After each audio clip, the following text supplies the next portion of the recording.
एक फैमिली कहती है कि कुछ साल पहले 6 लाख रुपए हमें सिर्फ क्रेडिट कार्ड वालों को ही देने थे। उसके अलावा होम लोन, कार लोन और एजुकेशन लोन भी था और हमारी साल की सैलरी सिर्फ 3.5 लाख रुपए थी। जब हम फाइनेंशियल प्लानर से मिले तो उसने कहा कि हमें 40 साल लगेंगे अपना पूरा उधार चुकाने के लिए और फाइनेंशियली स्टेबल बनने के लिए। लेकिन फिर हमने डेव रामसे की बुक टोटल मनी मेकओवर पढ़ी और फिर सब चेंज हो गया और हमने डेव रामसे के बताए हुए 7 स्टेप्स कंप्लीट करें और फिर कुछ ही सालों में हमारी फाइनेंशियल कंडीशन कंप्लीटली इंप्रूव हो गई। दोस्तों, आज की ये वीडियो इसी famous book total money makeover के ऊपर है, जिसमें हमें 7 बेबी स्टेप्स को फॉलो करना पड़ेगा एक एक करके। वो कहते हैं ना कि do not run before you know how to walk, यानी भागने से पहले चलना सीखो। इसलिए हमें फाइनेंशियली इंप्रूव होने के लिए इन 7 स्टेप्स में से किसी भी स्टेप को मिस नहीं करना है। तो आइए स्टार्ट करते हैं। सबसे पहले बेबी स्टेप से जो कहता है सेव $1000 फास्ट। ये प्रिंसिपल कहता है कि जितनी जल्दी हो सके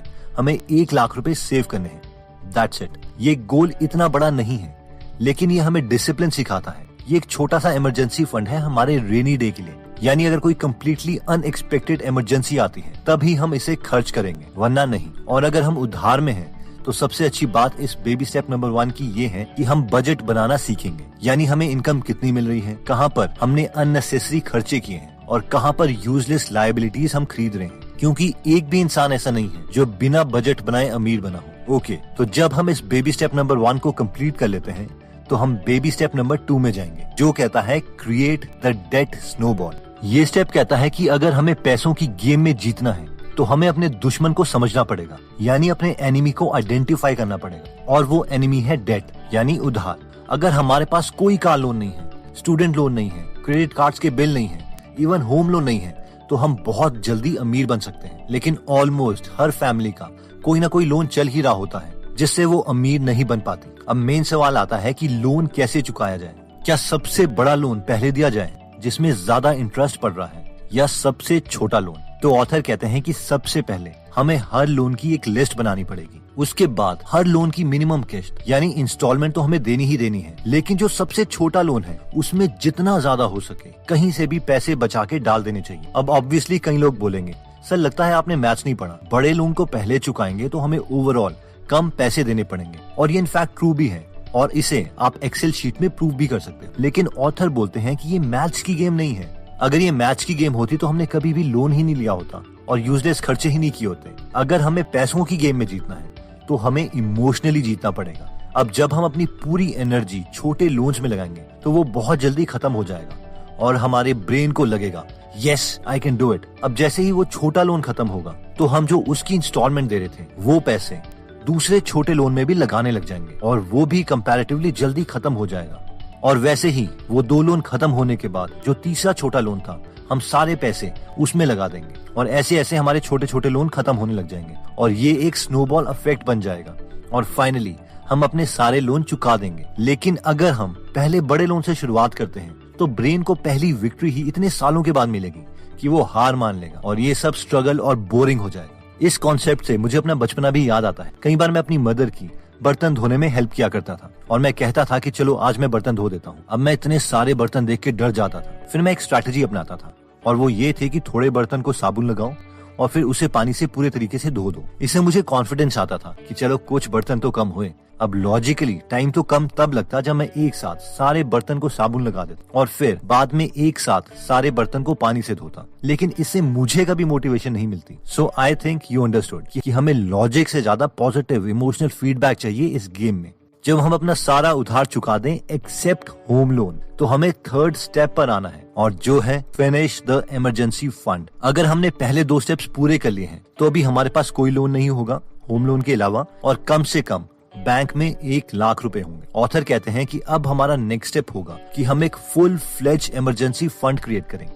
अब हम में से कई लोग सोचेंगे यार ये फर्स्ट स्टेप में भी तो हमने इमरजेंसी फंड की ही बात की थी जिसे हम जल्दी से जल्दी निकाल सकें। लेकिन ये स्टेप कहता है कि हमारे पास लिक्विड कैश में कम से कम इतने पैसे होने चाहिए कि हम नेक्स्ट 6 महीने का खर्चा निकाल सकें। यानी अगर आपके महीने का खर्चा 50,000 रुपए है तो आपके पास 50,000 इंटू 6 3 लाख रुपए होने चाहिए। अगर महीने का खर्चा आपकी फैमिली का 1 लाख रुपए है तो आपके पास हर वक्त लिक्विड कैश में कम से कम 6 लाख रुपए होने चाहिए एंड सो ऑन।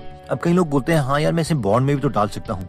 या कहीं और इन्वेस्ट कर सकता हूँ ताकि ये कुछ रिटर्न तो दें। लेकिन ऑथर इसके लिए मना करते हैं। ऑथर कहते हैं कि ये एक इमरजेंसी फंड है जो कि हमें हमारे बुरे दिनों से बचा सकता है। ये वो पैसा है जो हमें इंश्योरेंस देगा, ना कि हमें अमीर बनाएगा। पैसे से पैसे कब बनाने हैं इसे हम बाद के स्टेप्स में देखेंगे। इसलिए ये पैसे उसी जगह होने चाहिए जो हम इंस्टेंटली निकाल सकें बिना कोई रिस्क के। बेशक उन पैसों से हमें इंटरेस्ट बहुत कम मिल रहा हो। नेक्स्ट बेबी स्टेप आता है मैक्सिमाइज रिटायरमेंट इन्वेस्टिंग। जो लोग लॉन्ग टर्म विजनिस्ट हैं, पक्का वो ये सोच रहे होंगे, यार हम लोगों को तो पेंशन भी नहीं मिलनी, हम अपनी रिटायरमेंट को कैसे सिक्योर करेंगे। तो ऑब्वियसली इस स्टेप में हम अपने फ्यूचर को सिक्योर करने का प्लान देखेंगे। लेकिन इससे पहले हम ये समझते हैं कि रिटायरमेंट का मतलब क्या है। क्या इसका मतलब ये है कि हमें काम ही नहीं करना?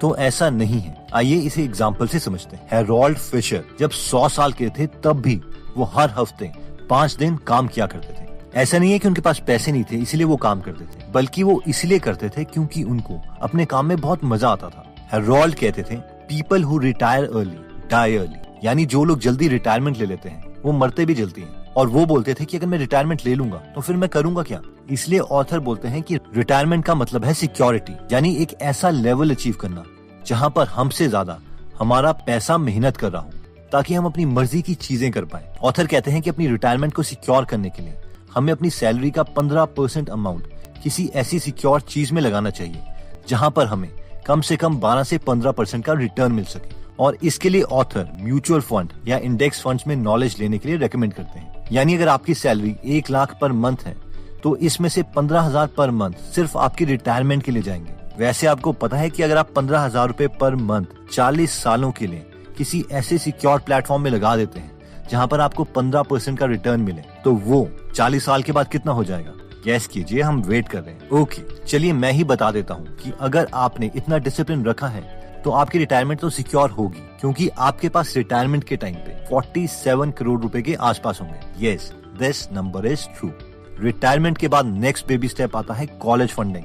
अब ऑब्वियसली ये स्टेप एज अ पेरेंट्स आपके बच्चों के फ्यूचर को सिक्योर करने के लिए ऑथर ने बताया है। अब आप में से बहुत से लोगों की खुद की एज काफी छोटी है अभी, लेकिन कभी ना कभी तो आपकी मैरिज होगी, और उस वक्त अगर हम ये स्टेप उठा लें तो बच्चों की एजुकेशन के टाइम जो पेरेंट्स को टेंशन हो जाती है और वो अपनी मैक्सिमम सेविंग्स बच्चों की एजुकेशन में ही लगा देते हैं और अपने फ्यूचर को ऑलमोस्ट बर्बाद कर देते हैं, तो इस चीज से हम बच सकते हैं। तो जैसे ही बच्चा पैदा होता है हमें ये एज्यूम करना पड़ेगा कि बच्चा 20 साल के बाद किस कॉलेज में जाएगा।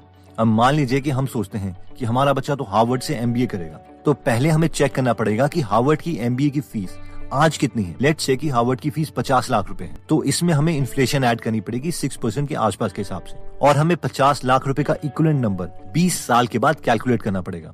इसके लिए इंटरनेट में काफी सारे सोर्सेज हैं और आप कैलकुलेट कर सकते हैं। तो ये अप्रोक्सीमेटली 20 साल के बाद 1.6 करोड़ की MBA होगी।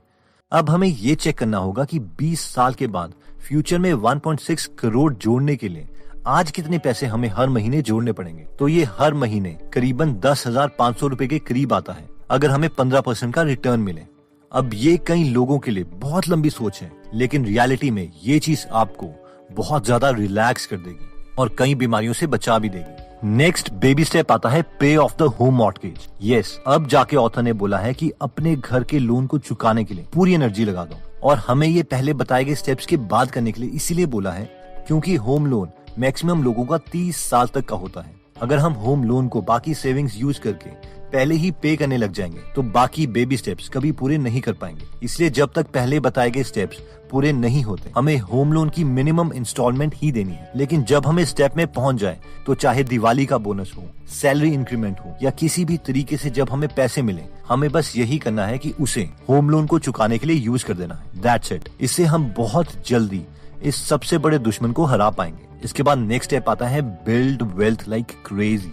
अब टाइम है अपने एक्स्ट्रा कैश को काम पर लगाने का, ऐसी स्किल सीखने का जिससे हम पैसे से पैसा कमा सकें। इसके लिए बहुत से मेथड्स हैं, जैसे कि real estate, high income skills, investing etcetera, जिसके बारे में हमें डिटेल में नॉलेज लेनी पड़ेगी। अगर हम इन्वेस्टिंग में इंटरेस्टेड हैं तो हम 5 पैसा ऐप प्लेटफॉर्म इन्वेस्टिंग के लिए यूज कर सकते हैं, जिन्होंने ये वीडियो भी स्पॉन्सर की है। आजकल बहुत सारे यंगस्टर्स, स्पेशली जिनकी एज 25 से कम है, वो इन्वेस्टिंग की तरफ आ रहे हैं, पर इन्वेस्टिंग ट्रेडिंग कैसे करनी है या डीमैट अकाउंट के चार्जेस देने पड़ेंगे, इसलिए वो पीछे हट जाते हैं। तो 5 पैसा स्कूल एक ऐसी ट्रेडिंग एप्लीकेशन है जहां ट्रेडिंग से जुड़े हर एक कॉन्सेप्ट को 1 मिनट में एकदम आसान भाषा में एक्सप्लेन किया गया है। इसके अलावा 5 पैसा यंगस्टर्स के लिए एक स्पेशल ऑफर लाया है जो स्पेशली 25 साल से कम एज के लिए है, जिसमें डीमैट अकाउंट क्रिएट करने के 5 पैसा कोई चार्जेस नहीं लेता, जबकि बाकी प्लेटफॉर्म 300 से 1000 रुपए तक चार्ज करते हैं। इसमें कोई ब्रोकरेज फीस भी नहीं देनी पड़ती।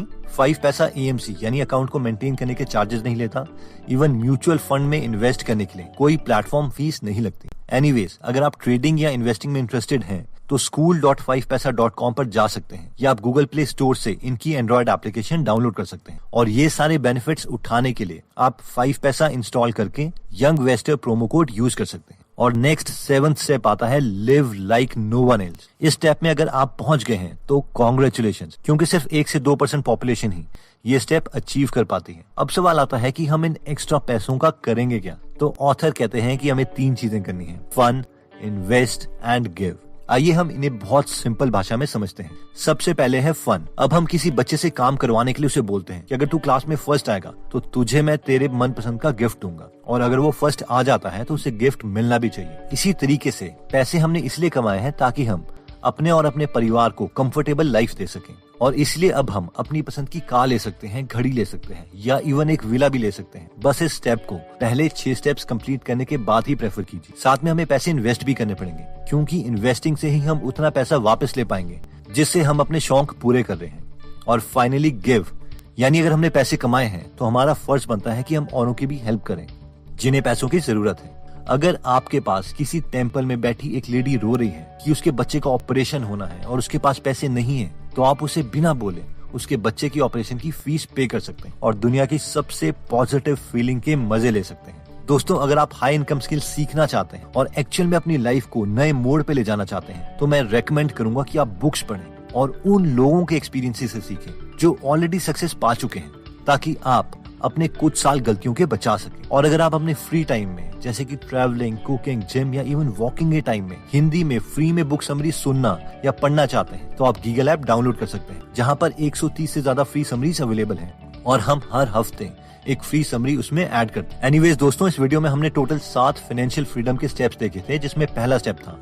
कि सेव 1 लाख रुपए। इसके बाद सेकंड स्टेप में था कि हमें छोटे लोन से अपने लोन्स खत्म करने स्टार्ट करने चाहिए, होम लोन के अलावा। नेक्स्ट स्टेप था कि इमरजेंसी फंड जोड़ो ताकि हम अगले 6 महीने का खर्चा उठा सकें। फोर्थ स्टेप था कि रिटायरमेंट के लिए इनकम का कम से कम 15% सेव करो। फिफ्थ स्टेप कहता है कि हमें बच्चों की कॉलेज की एजुकेशन के लिए उनके पैदा होते ही इन्वेस्टमेंट स्टार्ट कर देनी चाहिए। सिक्स्थ स्टेप था कि अब हमें होम लोन एग्रेसिवली पे करना चाहिए। और फाइनली 7th स्टेप कहता है कि फन करो, इन्वेस्ट करो और डोनेट करते रहो। दोस्तों, आई होप ये वीडियो आपको वैल्यूएबल लगी होगी।